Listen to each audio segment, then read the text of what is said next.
Hi, I'm Jillian. Welcome to a brand new episode of the Blogger Genius podcast. This has been a very interesting week. Google has been rolling out updates, and many bloggers, niche bloggers who monetize via ads and affiliates have gotten hit. I've been on calls this week with many of you, and one blogger said, Jillian, you have been right. It is time that we have multiple income streams, and I'm now ready to sell digital products. If this is you, get on a free 20-minute call with me where I will help you come up with your digital product strategy and share best practices on how others are finding success. To book your call, just go to milotree.com, our homepage, scroll down, and you'll see a link to my calendar. And please remember, the one constant in building online businesses is change. So book your free call now. I'm excited to show you a whole new way to monetize. Welcome to the Blogger Genius podcast, brought to you by MiloTree. Here's your host, Jillian Leslie.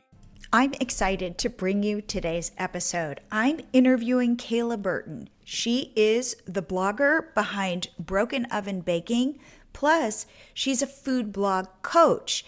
Yes, we're talking about food blogging, but this episode is applicable to any kind of blogger because all of the information is incredibly useful and can work in your niche. We're going to talk about keyword research, and we're going to talk about optimizing your blog posts, AI, and how to make your content so useful and that user experience so good that your traffic grows. I think you're going to get a lot of good, solid tips out of this episode. So without further delay, here is my interview with Kayla Burton. Kayla, welcome to the Blogger Genius podcast. Thank you for having me. I feel like we already know each other on Instagram because I feel like we are commenting back and forth, and that's really fun. And you do this interesting thing. You're a food blogger, but you also do coaching. So, Kayla, would you share your story? How did you get into food blogging, and how did you get into food blogger coaching? Yeah, it's been a wild ride the past 4 years. I started my blog in 2020, and that just kind of took off because I decided that I needed a hobby to take my mind off of work. So I just started baking more because I've always enjoyed it. And then I was sharing my baked goods on Instagram, and that kind of took off. And I found this whole blogging community online that I never really knew about. So that was really awesome to just meet all these other food bloggers, and that made me want to start my own food blogs. I've always enjoyed technology and web design and that kind of stuff, even Wait, though what is your I day ended job? up. Is your day job Yeah. related to this? No, I actually was a biology major. So I was working in research, pharmaceuticals, stuff like that. Okay. Yeah, at the time, I think I was working as a clinical research coordinator in oncology, which was really hard on mental health, kind of. But I you needed love, something to take my mind off of that. and that was baking. Yeah. So you Yeah. start So your blog, which is called, Mhm. Broken Oven Baking. I started it in 2020. okay. And I feel like every year there's kind of just been a new milestone since then. So 2020 started the blog. 2021, I quit my job and went full time with everything. And then the next year, I monetized my blog with Mediavine. So I applied and was accepted to that. And then last year, 2023, I started coaching other food bloggers. So when you think about food bloggers, where do you think they struggle the most in growing their blogs as businesses? That's a really good question. And I think it probably depends on the person and what their strengths and weaknesses are. From what I've seen, a lot of people struggle with the back end stuff, so technology, SEO, that kind of stuff. And that's something that I'm really passionate about. I really enjoy learning and staying up to date with that kind of information. So it's fun for me to share my knowledge on that stuff with other bloggers. So if you were to break down SEO, for food bloggers? Like, what are the most important things they should be paying attention to? I think the absolute most important would be user experience. So just making sure that your site it loads fast, it's easy to navigate, you're giving your users like a really good experience, like answering their questions and just providing details that are going to help them. So is this in places like FAQs and in the intros to their blog posts, or where do you provide that kind of warm hug, that good experience? Yeah, that's I've been trying to kind of experiment by adding it in all different places. Like I'm trying to make my blog personally more personalized, especially with like AI coming along. So I recently added this new like image of myself saying like, thank you for visiting my blog. Leave a rating, come back, like excited to see you again, like that kind of thing. Ooh, And I'll, yeah. Yeah, just trying to like get my face out there and let people know that like this is a real human making these recipes and testing them and sharing them with you. And like I want to get to know my audience and really give them what they're here for and like what they want to see. that's so So interesting. It's funny. I've been recording a bunch of episodes, and every single person I am interviewing is saying exactly that, but in a different mhm, context, which is I need to show myself. I need to be a real person, and people know that I'm a real person. And I think this is because of this explosion of AI. And I think it is our wanting to connect and the fear that, like, what if this isn't a real person? And for food blogging, it used to be in the beginning, back in the old days, it was like, I wake up in the morning and I'm going to make chocolate chip cookies and I'm going to take some photos and I'm going to put it on my blog. And then, whoa, magically, I'm getting traffic. So I guess I mhm, should turn this into a business, but I'm going to still continue to do any recipe that I want. I'm going to talk about, I don't know, how I came up with this recipe and what it means to my family. We're going to go on a long tangent about that. And then food bloggers became like, wait, these could be businesses. And so I really need to lean into SEO. I need to get rid of the crap about my kids or my dog because nobody cares about that. And we're going to just kind of be clinical. This is the chocolate chip mhm. cookie recipe. You can jump to the recipe card, the end. And what you're Mhm. saying is no, no, no, the human piece now is coming back. Yeah, a little bit. I wouldn't say like you should get rid of all of the like helpful things and just focus on like your story. Like I think just sprinkling in your personalized touch and like story into the posts, but also providing that helpful like baking tips and anything that like your audience would need to know while making the recipe. I think that's still really important. So, Kayla, though, if I were to say, because I'm talking a lot about like your vibe, what is your vibe as a food blogger? For me, I just like really easy baking recipes. I have some no-bake stuff too. But I just try to keep things simple. And like I live in Chicago, so sometimes, especially for St. Patrick's Day recipes, I'll share a little bit about how we dye the river green here every year for St. Patrick's Day and just kind of adding those like little touches in. But you're not going to share all about your dog. No.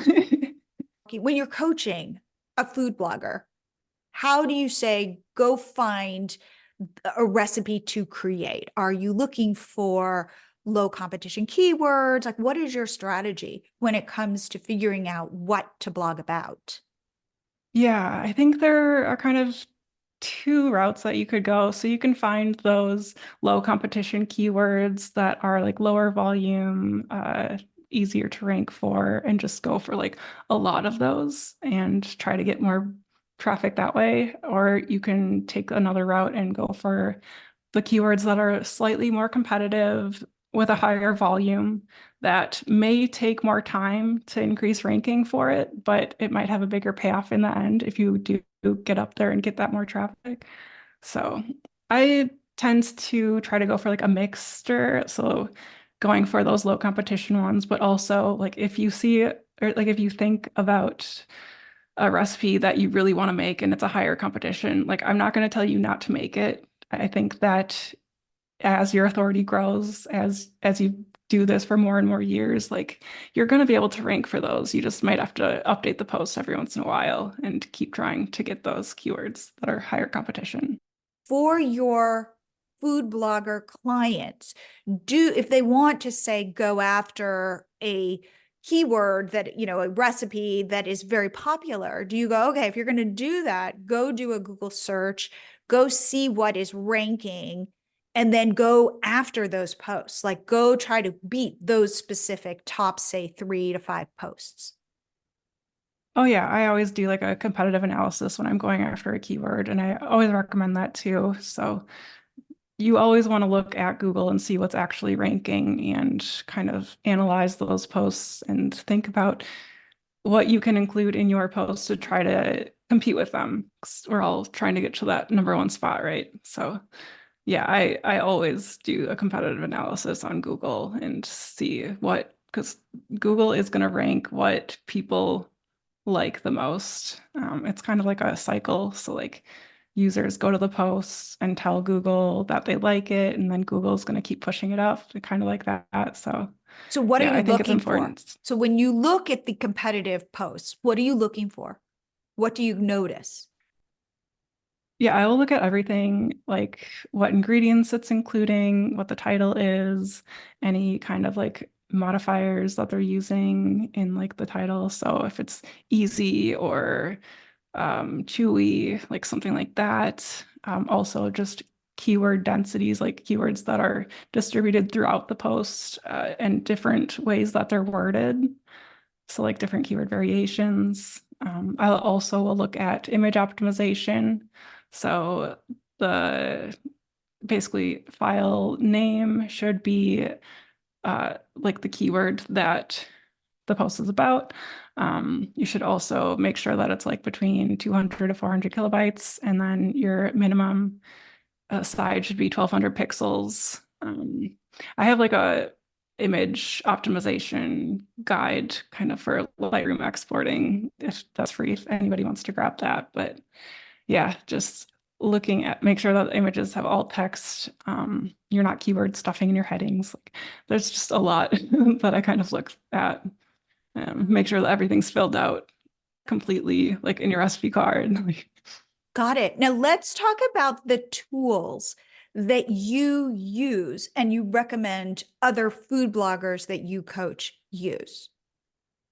Yeah, so my go-to has always been key search for keyword research.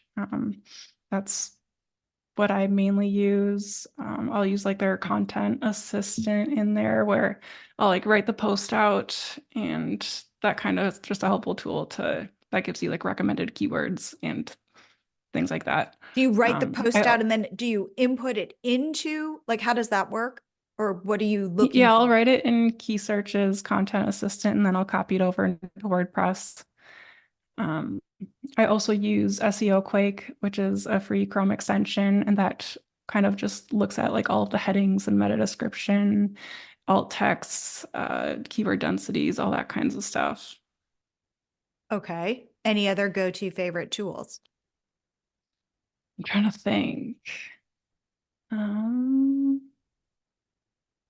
I do use Mozbar, the Chrome extension, just to look at like people's domain authorities and page authorities. What else? I guess Google is like the main thing that's really important to use. Just And doing a when you Google do the search. Google search, what are you looking at? You're looking at top posts, but anything else? Yeah, I'll look and see if there are any like sponsored or promotions at the top, because that's really important. If you're seeing those, then you kind of want to question what the user's intent is. Because if there are like like sponsored products or something up top, maybe the user's looking for a product instead of a recipe. And Ooh, also, if you see those up top, that's probably going to take away from the click through that you're going to get.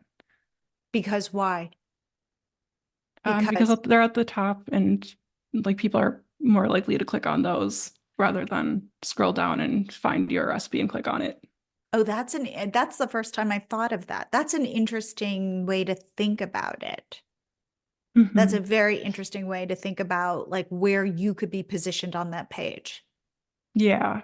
And I feel like Google's just constantly changing things right now and testing new things. So it's hard to know right now. I feel like things are kind of up in the air.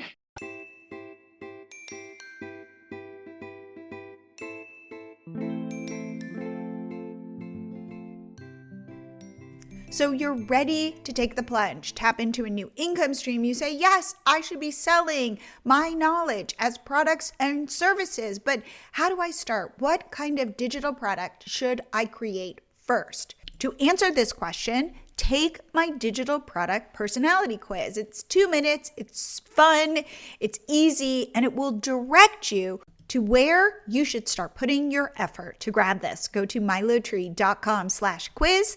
That's milotree.com/quiz. And now back to the show. So let's talk about AI and how you as a food blogger are using AI and any predictions you have. And I get it, nobody knows anything, but what you are seeing when it comes to Google and what other food bloggers are doing. That's a big question. So um,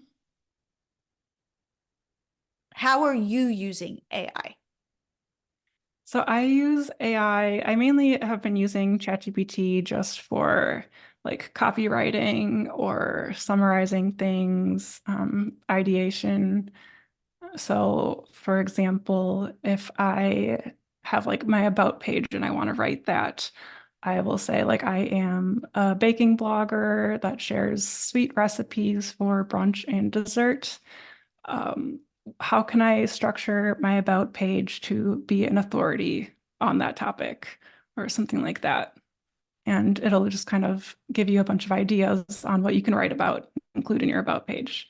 And the same kind of thing for like uh, any kind of content you're creating, I guess. You can get ideas about what to write about. You can also use it to come up with recipe ideas. So you could say, like, for example, I've used it for sponsored blog posts, and I say, like, I have this ingredient that I'm trying to create a sweet recipe with. What, give me 10 ideas of what I could make with it. Got it. Now, how about when you are creating an actual post? How are you using ChatGPT? Yeah, I'll ask it questions like, I'm creating a recipe on this. What are some common questions that someone might have while making this recipe? And then it can give me ideas of things that I could add to the FAQ section. Um, so just things like that. Or also if there's like if you have like a complex recipe where there's just a lot of steps, or it's really, just something that is confusing, you can ask it to summarize that nicely, like in a way that most people will understand. Got it. All right, let's talk about then where you think food blogging is going, as people could potentially say, like, oh, I want this recipe. I'm just going to ask ChatGPT for a recipe. Or when we go to the world where I'm going to take a photo of my fridge and go, what's for dinner? Like, what should I cook? So, what is your feeling about that? I feel like I was a little worried at first, but now I don't know. I think that recipes are something that should always have a human aspect to it. And personally, I would rather go to an actual human's blog and make a recipe that was tested by an actual person rather than getting something from an AI source. Um, so I like to think that recipes are something that are kind of more immune to AI. There are different things that are a little more uh, worrisome, I think. Like whether ultimately AI takes over. Yeah, that that and also just like I guess everything just in the blogging industry is kind of changing right now. I feel like with third-party cookies depreciating and Just there are new AI tools constantly popping up, web browsers also, and just algorithms constantly changing. So Yeah, it I feels a I think little it's slippery a little or things, yeah, overwhelming. things just keep changing. Now, do you personally work with brands? Like, how are you monetizing? Yeah, well, right now I'm mainly monetizing with yeah, working with brands, my blog, ad revenue, and then coaching. Um, yeah, I think those are the main sources. And where do you feel the opportunities are for you? Like, what are you For most me, excited about in terms of growing your business? for me, I'm most excited about the coaching side of things. I just really enjoy connecting with bloggers and helping them succeed and just seeing their blogs grow, like being able to quit their jobs because they've monetized and just reaching different milestones in their blogging journeys. Like that's really really fulfilling for me. Now, how do people find you? I am on Instagram at Broken Oven Baking or at Food Blog Coach for like blogging tips and business things. But how are people My saying, blog. like, I want to hire you? Like, how are you finding your clients?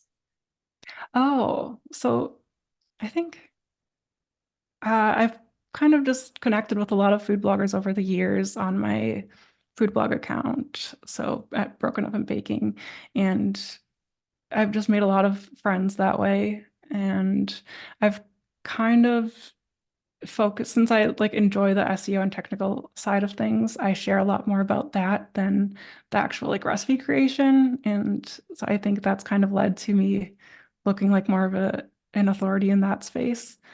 And then I created my food blog coach account last year just because I wanted to share more tips on that. And I think that's like I just share free knowledge just because I want everything to be accessible for people. And I want people to be able to just share their knowledge and connect with each other and learn from each other. Like I think that's community is super important in our space. So now, when you started, say, growing your tribe of food bloggers, what was that like? Like, how would you reach out to other food bloggers to say, like, hey, be my friend, or let's share information? Or like, what were you using? Was it all on Instagram? Was it at conferences? Where did you build your group?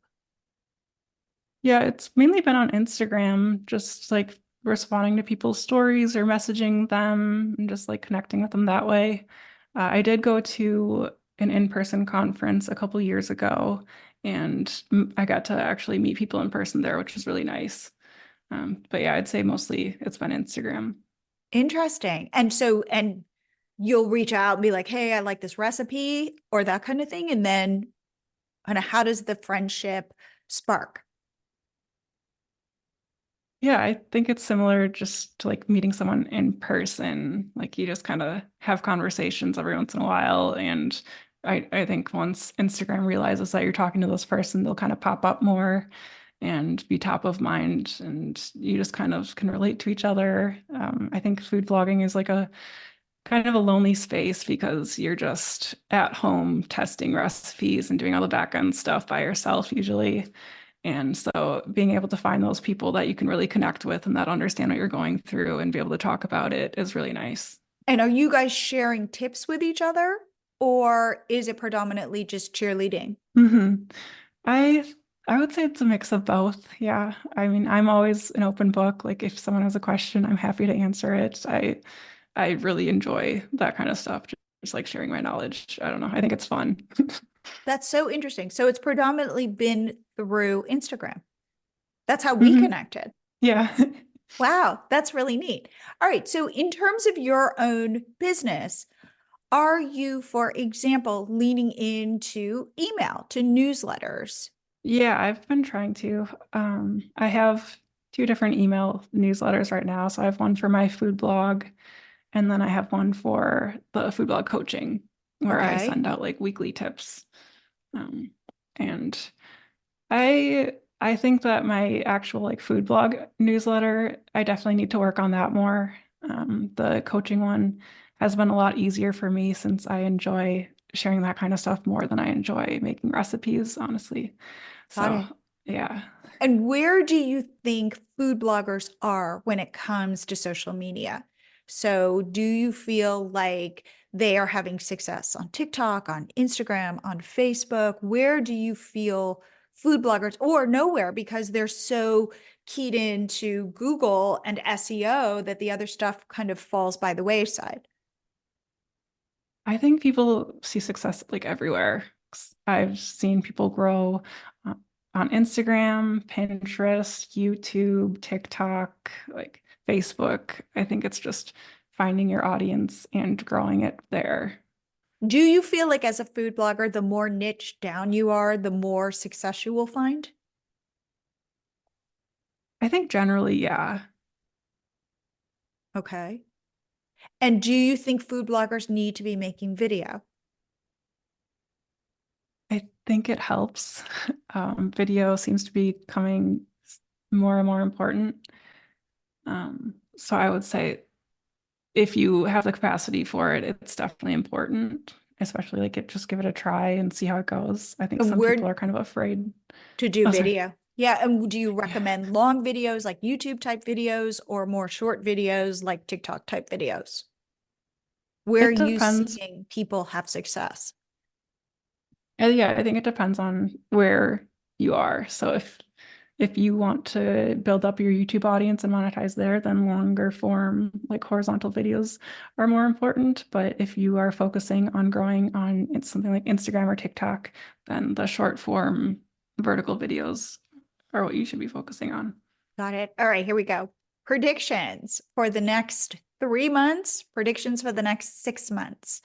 Any thoughts on where you think blogging and food blogging especially is going? Oh man, I am not totally sure. I like things are just changing so fast right now. And I think after all those Google updates last year, they have some things to figure out and hopefully fix. Um, I'm optimistic. I always think, just keeping an open mind and being ready to pivot at any time is important. But predictions, I think just, like connecting and collaborating with brands or other creators is something that could be important. And also just connecting with your audience, like really trying to relate to them and share your life with them, like show that you're a human. Show that you're a human. I love that. All right. So, Kayla, if people want to see what you're doing, want to connect with you, where should they go? Yeah, so if you're looking for recipes, you can find me on Instagram, Facebook, like pretty much any social medias at Broken Oven Baking. If you're looking for more of like blogging and business tips and resources, you can find me on Instagram at Food Blog Coach. I also have like a free newsletter that goes out every week where I just share like a little tip every week. Oh, that's But wonderful. yeah, Well, like I'm always excited to connect with other bloggers. by the way, we will see how this whole thing kind of transpires over the next couple months, couple years. I think we're in for, I don't know, it could be a wild ride. Yeah, definitely. Well, I have to say, Kayla, thank you so much for sharing your knowledge and for coming on the show. Yeah, thank you so much for having me. I hope you guys like this episode with Kayla. For me, my biggest takeaway is stick to the basics. You want to give your visitor the best experience possible. And that has a variety of components, but at the end of the day, that is what matters. You get them from your blog onto your email list, and ultimately, these people will buy from you. If you want to get on a free 20-minute call with me where we can talk digital product strategy, go to milotree.com and book a time. I would love to help you diversify your income streams because my prediction is that is going to become even more important in our businesses. So again, just head to milotree.com. And by the way, if your blog got hit by one of these updates and you want to talk about it, email me at jillian@milotree.com. And for everybody else, I will see you here again next week.